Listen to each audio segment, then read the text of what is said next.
Imagine um universo onde anjos e demônios se envolvem em batalhas épicas, e no centro desse conflito está um ser celestial nomeado como o anjo mais poderoso de todos os tempos.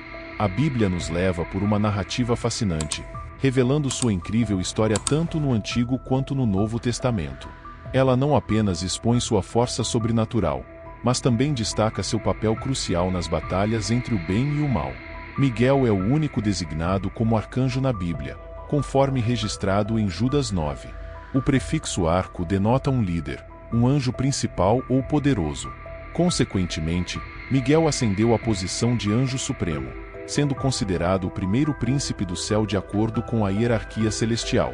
Judas versículo 1 a 9 relata o confronto entre o arcanjo Miguel e o diabo, onde disputaram o corpo de Moisés. Notavelmente, ao invés de lançar acusações caluniosas, Miguel disse: "O Senhor te repreenda."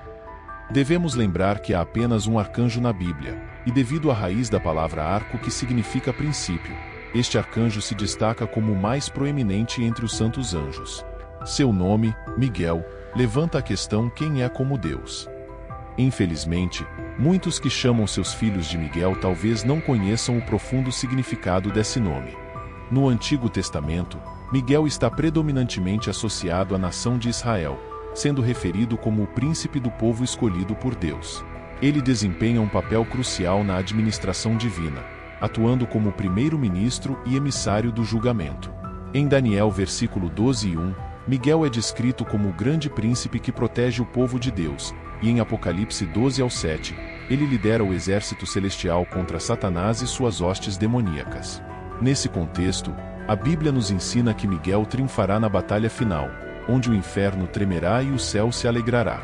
O conflito cósmico entre Miguel e Satanás, conhecido como o mistério da iniquidade, é mencionado por Paulo em Tessalonicenses 2 ao 7. Embora não tenhamos todos os detalhes, sabemos que os anjos caíram devido à rebelião contra Deus, conforme declarado em 2 Pedro 2 a 4. Esse mistério se desenrola no cenário do universo perfeito de Deus, onde eventualmente a derrota de Satanás será inevitável e os poderes das trevas serão aniquilados pela justiça divina. Talvez a passagem comparável em Judas 6 coloque a culpa mais diretamente sobre os anjos. Judas escreveu que eles deliberadamente não mantiveram seu primeiro estado, mas deixaram sua morada apropriada. O desafio de Lúcifer a Deus e a subsequente queda de possivelmente um terço dos anjos que se juntaram a ele em sua maldade foi o maior desastre na história de toda a criação. Isso aconteceu entre o início da criação e a entrada de Satanás no Jardim do Éden. A questão crucial não é quando os anjos foram criados, mas quando eles caíram. É difícil acreditar que o pecado deles ocorreu antes de Deus colocar Adão e Eva no jardim. Até esse ponto, a criação angélica era boa. Quanto tempo Adão e Eva duraram no jardim antes que os anjos caíssem e Satanás tentasse o primeiro homem e mulher é uma questão que deve permanecer sem resposta. Isaías versículo 14, 12 ao 14 registra a origem do conflito. Como caíste do céu, ó Lúcifer, filho da manhã. Como foste derrubado ao chão, tu que enfraquecias as nações. Pois disseste no teu coração: eu subirei ao céu, exaltarei meu trono acima das estrelas de Deus. Também me assentarei no monte da congregação, nos lados do norte. Subirei acima das alturas das nuvens. Serei semelhante ao Altíssimo. Antes de sua rebelião, Lúcifer, um anjo de luz, era descrito em termos deslumbrantes. Ezequiel 28, 12 ao 17 narra sua queda. Tu eras o selo da perfeição, cheio de sabedoria e perfeito em beleza. Estavas no Éden, o jardim de Deus. Todas as pedras preciosas eram tua cobertura. Você eras o querubim ungido que cobre. Estavas perfeito nos teus caminhos desde o dia em que foste criado, até que se achou iniquidade em ti. Alguns acreditam que quando Lúcifer se rebelou contra Deus, até um terço das hostes celestiais se juntou a ele. Como resultado, a luta que começou no céu continuou na terra e culminará no Armagedon, com Cristo e seu triunfante exército angélico. Leslie Miller, em seu excelente livreto All About Angels, aponta que as escrituras às vezes se referem aos anjos como estrelas. Isso explica por que Satanás foi apelidado de estrela da manhã antes de sua queda. João acrescenta um qualificador a esta descrição em Apocalipse 12 a 4. e a sua cauda levou a posse a terça parte das estrelas do céu, e lançou-a sobre a terra. Sabemos que a Terra é o palco do conflito, no entanto, é uma luta que afeta todo o universo. É incompreensível que nós, com tão pouco tempo neste planeta, desempenhemos um papel nessa batalha atemporal. É incrível que seres sobrenaturais de fora do espaço estejam envolvidos em uma luta por este planeta, tudo começando no Jardim do Éden, localizado entre os rios Tigre e Eufrates, no Oriente Médio. A cabeça de Satanás está sendo machucada e ferida à medida que as forças de Deus ganham impulso com a aproximação do fim dos tempos.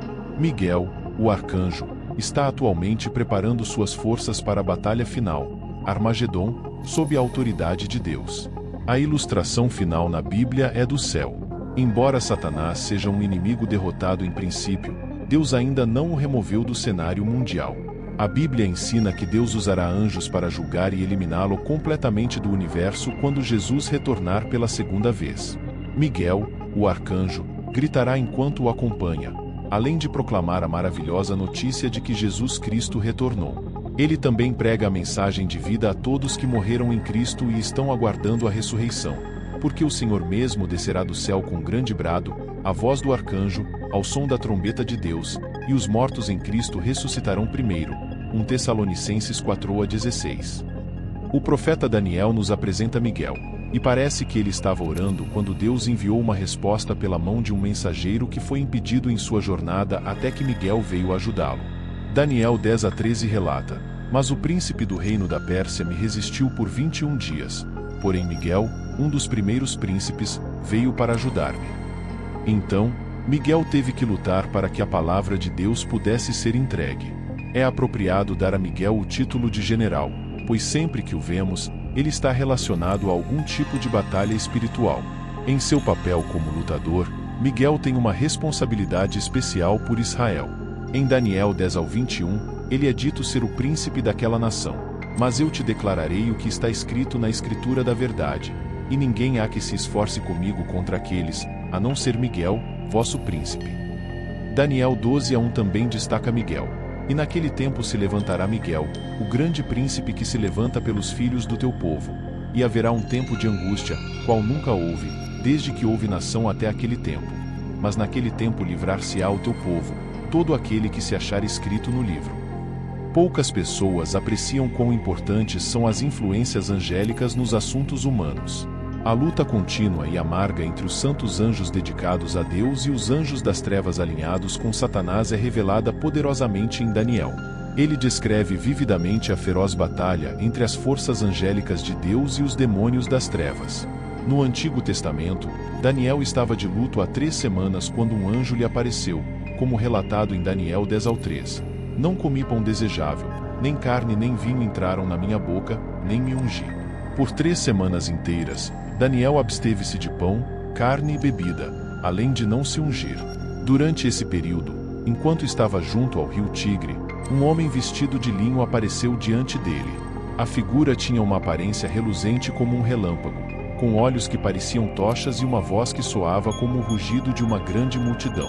Daniel foi o único a presenciar a visão, enquanto os homens que estavam com ele não viram nada, mas sentiram um grande pressentimento de perigo e fugiram para se proteger. Daniel ficou sem forças diante da presença celestial, tal era o poder emanado por aquele ser. Apesar de estar em um sono profundo, Daniel foi despertado pela voz do anjo Gabriel, sentindo uma mão sobre seu ombro. O anjo narrou uma experiência recente.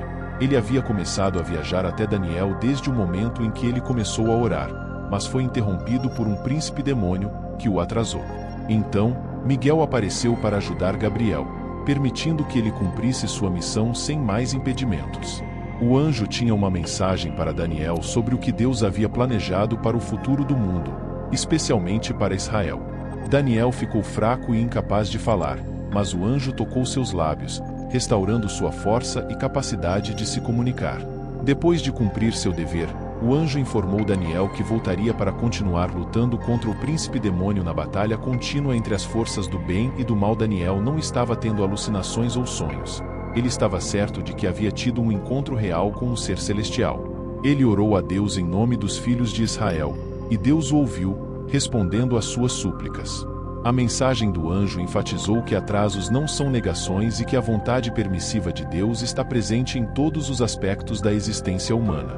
O anjo disse a Daniel: "Você que é muito estimado, considere cuidadosamente as palavras que vou lhe dizer e levante-se, pois agora fui enviado a você."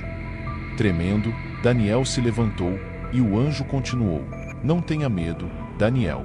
Desde o primeiro dia em que você decidiu ganhar entendimento e se humilhar diante de Deus, suas palavras foram ouvidas, e eu vim em resposta a elas. Mas o príncipe do reino da Pérsia me resistiu por 21 dias. Então Miguel, um dos principais príncipes, veio me ajudar, pois eu estava detido lá com o rei da Pérsia.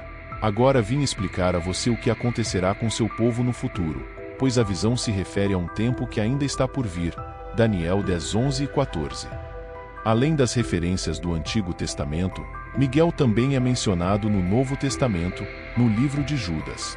O versículo 9 chama especificamente Miguel de arcanjo e relata sua batalha com Lúcifer pelo corpo de Moisés, onde, com a ajuda do Senhor, Miguel prevaleceu. Esse não foi o único conflito entre Miguel e Lúcifer. No livro do Apocalipse, João nos conta sobre uma guerra no céu.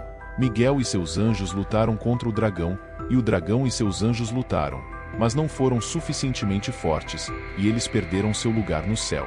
O grande dragão foi lançado para baixo, aquela antiga serpente chamada Diabo ou Satanás, que engana o mundo todo. Ele foi lançado à terra, e seus anjos com ele. Apocalipse 12, 7 e 9. Aqui vemos Miguel servindo como comandante de um grande exército de anjos, evidenciando que ele é o principal guerreiro de Deus. Houve uma guerra no céu em que Miguel e seus anjos lutaram contra Satanás e seus anjos caídos. Deus utiliza seus servos para confrontar o exército maligno de Satanás. Satanás não conseguiu prevalecer e não havia mais lugar para ele no céu. Os anjos de Deus são imbatíveis, destacando a divisão entre anjos e demônios. As hostes celestiais sempre prevalecem nas batalhas, eliminando completamente os adversários. Os anjos são conhecidos por nunca falharem e não há nada que possa igualar sua força. Eles servem como os mais eficientes guardiões dos santos. Os anjos de Deus são invencíveis, demonstrando que apenas as hostes celestiais são mais poderosas. O Salmo 103, 20 diz: "Bendizei ao Senhor, vós, seus anjos, poderosos em força, que cumprem suas ordens, obedecendo à voz da sua palavra." Em qualquer guerra, os anjos sempre prevalecem no final, eliminando completamente o adversário. Eles são lendários por sua invencibilidade e força incomparável, constituindo os guarda-costas mais eficientes dos santos.